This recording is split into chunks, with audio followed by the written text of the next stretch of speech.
हाय दोस्तों, कैसे हैं। आशा करती हूँ आप सब ठीक होंगे, स्वस्थ होंगे, मस्त होंगे। आप लोग भी मेरा परिवार हो गए हैं। मुझे सपोर्ट करिए प्लीज़ गाइस। मैं आप आज के लिए गाना लेकर आए हूँ। अगर अच्छा लगे गाना तो लाइक शेयर कमेंट ज़रूर करें, सब्सक्राइब भी करें ताकि जो भी मैं गाना गाऊँ उसका नोटिफिकेशन आप तक पहुँच जाए। गाना सुनने के बाद अगर अच्छा लगे तो कमेंट में ज़रूर बताइएगा प्लीज़। जय माता दी।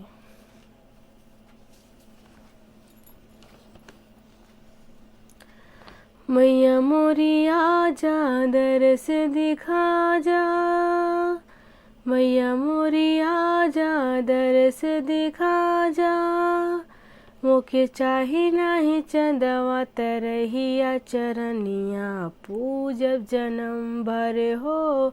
चरनिया पूजब जन्म भर हो।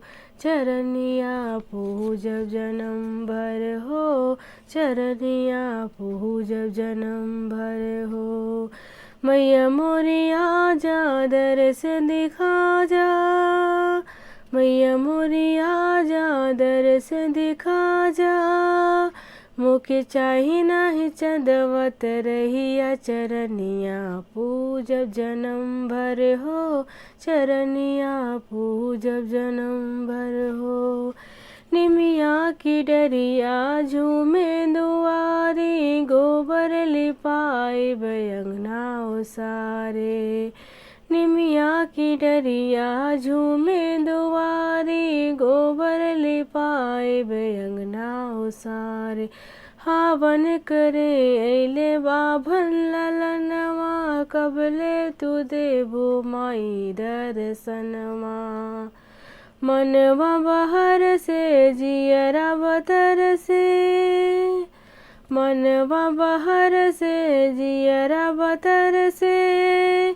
थर थर करे मोर लोटवा के पनिया, चरनिया पूजब जन्म भर हो। चरनिया पूजब जन्म भर हो।